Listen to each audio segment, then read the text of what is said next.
تو بھئی نبی کے معصوم ہونے کی بنیادی طور پر 3 وجوہات ہیں۔ سب سے پہلی وجہ یہ ہے کہ اللہ تعالیٰ نے عام انسانوں کا جو وجود بنایا ہے وہ دنیا کی مٹی سے بنایا ہے، اور اللہ تعالیٰ نے انبیاء کے جو وجود کو بنایا تو اس میں زیادہ تر جنت کی مٹی کا دخل ہے، دنیا کی مٹی بھی شامل ہے جیسا کہ حدیث مبارکہ میں آتا ہے، لیکن زیادہ تر جو عنصر ہے وہ جنت کی مٹی کا ہے۔ اب جو دنیا کی مٹی ہے اس کے اندر غلاظت بھی ہے، دنیا کی مٹی کے اندر شہوت بھی ہے، دنیا کی مٹی کے اندر نافرمانی والا خیالات بھی ہیں۔ یہی وجہ ہے کہ عام انسان کی طبیعت کو اگر چھوڑ دیا جائے تو وہ گناہ کی طرف مائل ہوتی ہے، وہ بدکاری کی طرف مائل ہوتی ہے، وہ نیکی کی طرف مائل نہیں ہوتی، وہ خالق کی طرف مائل نہیں ہوتی۔ لیکن چونکہ جنت والی مٹی کے اندر پاکی ہے، جنت والی مٹی کے اندر طہارت ہے، جنت والی مٹی کے اندر غلاظت نہیں ہے، یہی وجہ ہے کہ اگر انبیاء اپنی طبیعت کو چھوڑ دیں تو پھر بھی وہ اللہ کی طرف میلان کرے گی، وہ اللہ کی فرما برداری کی طرف جائے گی، اللہ کی نافرمانی کی طرف نہیں جائے گی۔ وجہ یہ ہے کہ ان کی جو تخلیق کی گئی ہے وہ جنت کی مٹی سے کی گئی ہے۔ تو سب سے پہلی وجہ یہ ہے کہ انبیاء کرام کے افعال اعمال چونکہ امت کے لیے رہنما بننے تھے، امت کے لیے نمونہ بننے تھے، تو اللہ تعالیٰ نے نبیوں کو معصوم بنایا۔ اب معصوم کی جو وجوہات ہیں ان میں سے پہلی وجہ یہ ہے کہ عام انسان بنائے گئے دنیا کی مٹی سے اور انبیاء بنائے گئے جنت کی مٹی سے۔ دنیا کی مٹی میں غلاظتیں ہیں، دنیا کی مٹی میں کفر اور شرک، اسی طرح شہوت کا میلان پایا جاتا ہے، تو عام انسان کو چھوڑ دیا جائے تو وہ کفر کی طرف مائل ہوتا ہے، وہ شرک کی طرف مائل ہوتا ہے، وہ برائیوں کی طرف مائل ہوتا ہے، وہ اللہ کی طرف مائل نہیں ہوتا۔ لیکن انبیاء کا وجود چونکہ بنا جنت کی مٹی سے، جنت کی مٹی پاک ہے، پاکیزہ ہے، خوشبودار ہے، طہارت والی ہے، یہی وجہ ہے کہ انبیاء کرام علیہم السلام کو اگر چھوڑ دیا جائے، ان کی طبیعتوں کو چھوڑ دیا جائے تو ان کی طبیعتوں کا میلان اللہ کی طرف ہوتا ہے، گناہوں کی طرف نہیں ہوتا۔ بھئی دوسری وجہ یہ ہے کہ انبیاء کرام اس وجہ سے بھی معصوم ہیں، گناہوں سے بچتے ہیں، بچائے گئے ہیں کہ وہ ہر وقت اللہ تبارک و تعالیٰ کے مشاہدے میں رہتے ہیں۔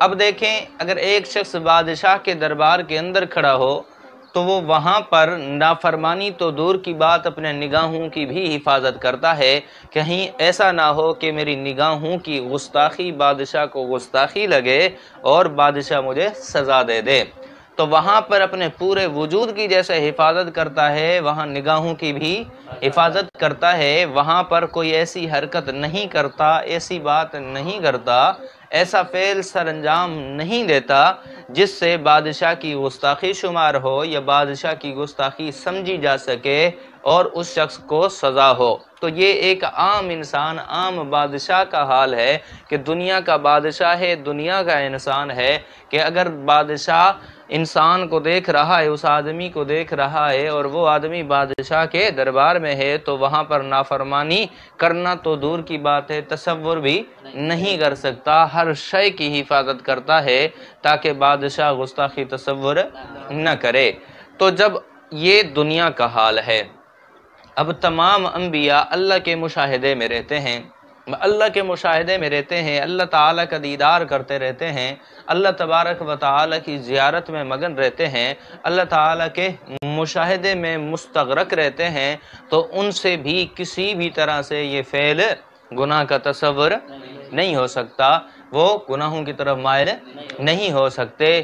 اور دوسری مثال سمجھیں کہ ہمیں زہر کے مارنے کا پتہ تب چلتا ہے کہ جب کوئی اور اس چیز کے کھانے سے مر جائے، یعنی کسی اور کے تجربے سے پتہ چلا کہ یہ زہر قاتل ہے، یہ انسان کو مار دیتا ہے، قتل کر دیتا ہے، کہ اس کے کھانے سے انسان بچتا نہیں ہے، تو جتنی بھی کوشش کی جائے کہ بندہ اس کو کھانے کے لیے تیار نہیں ہوتا۔ وہ چیز استعمال کرنے کے لیے تیار نہیں ہوتا. کیوں؟ سمجھتا ہے کہ یہ چیز مجھے نقصان دے گی، یہ چیز مجھے نقصان دے گی، یہ میرے لیے نقصان دہ ہے، تو اس وجہ سے وہ اس چیز کو استعمال نہیں کرتا. تو اب انبیاء کرام کو اس بات کا اللہ نے علم عطا کیا ہے کہ گناہ، نافرمانی یہ انسان کے لیے مضر ہے، انسان کے لیے مضر ہے، انسان کے لیے نقصان دہ ہے، انسان کو اللہ سے دور کر دیتی ہے، مخلوق کو خالق سے دور کر دیتی ہے، یہ جہنم تک پہنچا دیتی ہے. تو جب یہ نبیوں کو اس بات کا علم ہے اور نبی حق تعالیٰ کا مشاہدہ بھی کرتے رہتے ہیں، نبی کو جنت و جہنم بھی دکھائی جاتی ہے، جب یہ ساری چیزیں نبی بخود جانتے ہیں، ہمیں دوسرے کے تجربے سے پتہ چلا، لیکن نبیوں کو بذات خود علم ہوتا ہے، دیا جاتا ہے، تو پھر نبیوں سے گناہ کا تصور بھی نہیں کیا جا سکتا. اور تیسری بھائی وجہ یہ ہے کہ نبی اللہ تعالیٰ کی حفاظت میں ہوتا ہے. میں نے شروع میں عرض کیا نبی کا وجود بنایا جاتا ہے جنت کی مٹی سے، لیکن دنیا کی مٹی کا بھی دخل ہوتا ہے، کیونکہ اس نے تبلیغ کہاں کرنی ہے بھائی؟ دنیا کے اندر کرنی ہے، اسی وجہ سے دنیا کا عنصر بھی اس میں ملایا جاتا ہے. اب جنت کی مٹی کا تقاضا ہے کہ نبی کبھی بھی کوئی ایسا فعل سرزد نہ کریں، نبی سے کوئی بھی ایسا فعل سرزد نہ ہو جو نافرمانی شمار ہوتا ہو. لیکن دنیا کی مٹی کا تقاضا کیا ہے بھائی؟ دنیا کی مٹی کا تقاضا یہ ہے کہ اس سے کبھی ایسے فعل سرزد ہو سکتے ہیں، کیونکہ دنیا کی مٹی کے اندر اللہ تعالیٰ نے غلاظت بھی رکھی ہے، اللہ تعالیٰ نے معصیت بھی رکھی ہے. تو نبی کا وجود یعنی دنیا کی مٹی سے بھی اور جنت کی مٹی سے بھی دونوں سے مل کے بنتا ہے. جنت کی مٹی کا تقاضا سراپا فرما برداری اور اطاعت ہے، اور دنیا کی مٹی کا تقاضا کیا ہے بھائی؟ معصیت ہے، نافرمانی ہے. تو بشری تقاضے کے مطابق ممکن ہے، ہو سکتا تھا کہ نبی ایسی چیز کی طرف میلان کرے، ایسی چیز کا تصور کرے جو اللہ تعالیٰ کے ہاں نافرمانی شمار ہو. تو کرنا کی بات نہیں ہے، کرنے کی بات نہیں ہے، تصور کی بات ہے، میلان کی بات ہے کہ نبی کا اس بات کی طرف میلان ہو جائے جو بات اللہ کے ہاں نافرمانی شمار ہوتی ہو. تو اللہ تبارک و تعالی نے اس کا بھی حل نکالا. اللہ تعالیٰ نے اس کو اس طرح حل کیا کہ نبی اللہ کی حفاظت میں ہوتا ہے، نبی اللہ کی حفاظت میں ہوتا ہے. جب نبی اللہ کی حفاظت میں ہوتا ہے تو نبی سے ان چیزوں کا اگر بالفرد تصور کا امکان ہو تو اللہ تعالیٰ تصور بھی ہونے نہیں دیتے. حضرت یوسف علیہ السلام کو زلیخا نے ورگلانے کی کوشش کی، اسے بالا خانے پہ بلا کے دروازوں کو تالے لگا دیے، تو وہاں پر اس نے گناہ کی دعوت دی.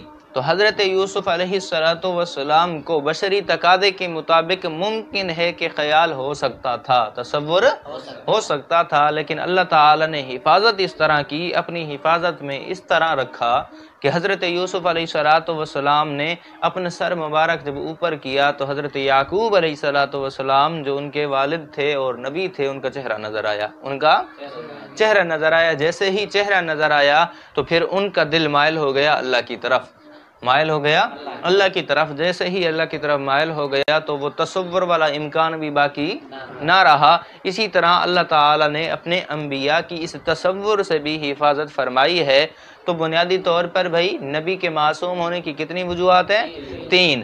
پہلی وجہ یہ ہے کہ نبی کا وجود جنت کی مٹی سے بنایا جاتا ہے، جنت کی مٹی پاکیزہ ہے، اس کے اندر اطاعت کا مادہ ہے، تو نبی گناہ کا تصور بھی نہیں کر سکتا. نمبر 2، نبی اللہ کا مشاہدہ کرتا رہتا ہے، اللہ کا مشاہدہ کرتا رہتا ہے. عام انسان عام بادشاہ کا مشاہدہ کرے، وہ نافرمانی نہیں کرتا، نافرمانی کا گمان بھی نہیں کر سکتا. تو نبی اللہ کا مشاہدہ کرتا ہے، اس سے بھی گناہ کا تصور بھی نہیں ہو سکتا. نمبر 3، نبی اللہ کی حفاظت میں ہوتا ہے.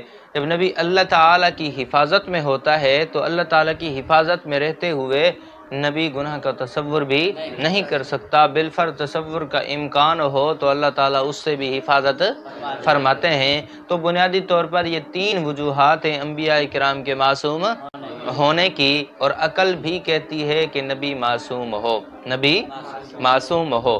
کیوں بھائی؟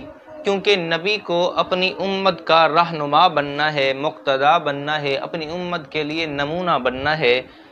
نبی کے طبیعت پر شریعت اترتی ہے، نبی کی طبیعت پر شریعت اترتی ہے۔ دیکھیں، کھانا پینا، اٹھنا بیٹھنا، سونا جاگنا، یہ سب انسان کی طبیعت ہے، انسان کی طبیعت ہے۔ اب ہم جو کہتے ہیں، علماء سے جو آپ سنتے ہیں کہ بھائی آپ نے سونا اس طرح ہے جس طرح نبی سوئے، جس طرح سونا سنت ہے، آپ نے بولنا اس طرح ہے جس طرح بولنا سنت ہے، آپ نے کھانا سنت کے مطابق ہے، اٹھنا سنت کے مطابق ہے، پہننا سنت کے مطابق ہے۔ تو دیکھیں، یہ اعمال طبیعت تھے، کیا تھے؟ لیکن چونکہ نبی کی طبیعت پر شریعت اترتی ہے تو اس وجہ سے ان کی اتباع کا حکم ہے، ان کی اتباع کا حکم ہے، فرما برداری کا حکم ہے کہ آپ نے اپنی طبیعت کو بھی نبی کی طبیعت کے مطابق رکھنا ہے۔ اور نمبر 2 کہ نبی کی عقل پر وحی اترتی ہے، نبی کی عقل پر، یہی وجہ ہے کہ نبی کے اقوال و افعال بندوں کے لیے، امت کے لیے حجت ہیں، شریعت ہیں، حجت ہیں، شریعت ہیں۔ جو نبی نے فرما دیا وہ کیا ہے بھائی؟ شریعت ہے۔ جو نبی نے کام کیا ان کے لیے خصوصیت نہ ہو تو وہ کیا ہے؟ شریعت ہے۔ اب نبی کے اقوال و افعال و اعمال، نبی کا اٹھنا بیٹھنا، اوڑھنا پہننا، سونا جاگنا، نبی کی طبیعت ساری کی ساری شریعت ہے۔ تو اب عقل بھی کہتی ہے کہ نبی کے تمام افعال و اعمال اتنے منزہ اور پاکیزہ اور مطہر ہوں کہ ان کے اندر گناہ کا شائبہ بھی نہ ہو، تاکہ کل کو کوئی بندہ اٹھ کے اعتراض نہ کر سکے کہ میں ایسے شخص کی اتباع کیسے کروں جو خود گناہ کی طرف میلان رکھتا ہے، جو خود گناہ کرتا ہے، جس کی طبیعت میں گناہ موجود ہے، جس کی شریعت میں گناہ موجود ہے، جس کے اٹھنے بیٹھنے میں گناہ موجود، اللہ کی نافرمانی موجود ہے، تو میں اس کی اتباع کیسے کر سکتا ہوں؟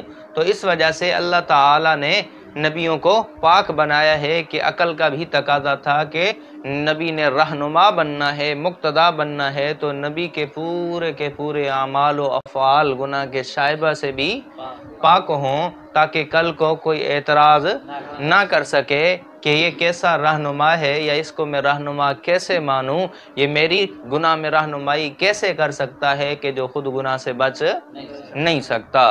تو بھائی یہ تھی وجوہات نبی کی، بلکہ تمام انبیاء کے معصوم ہونے کی۔ تو اہل سنت والجماعت کا نظریہ یہی ہے کہ انبیاء کرام معصوماً الخطا ہوتے ہیں، معصوماً الخطا ہوتے ہیں۔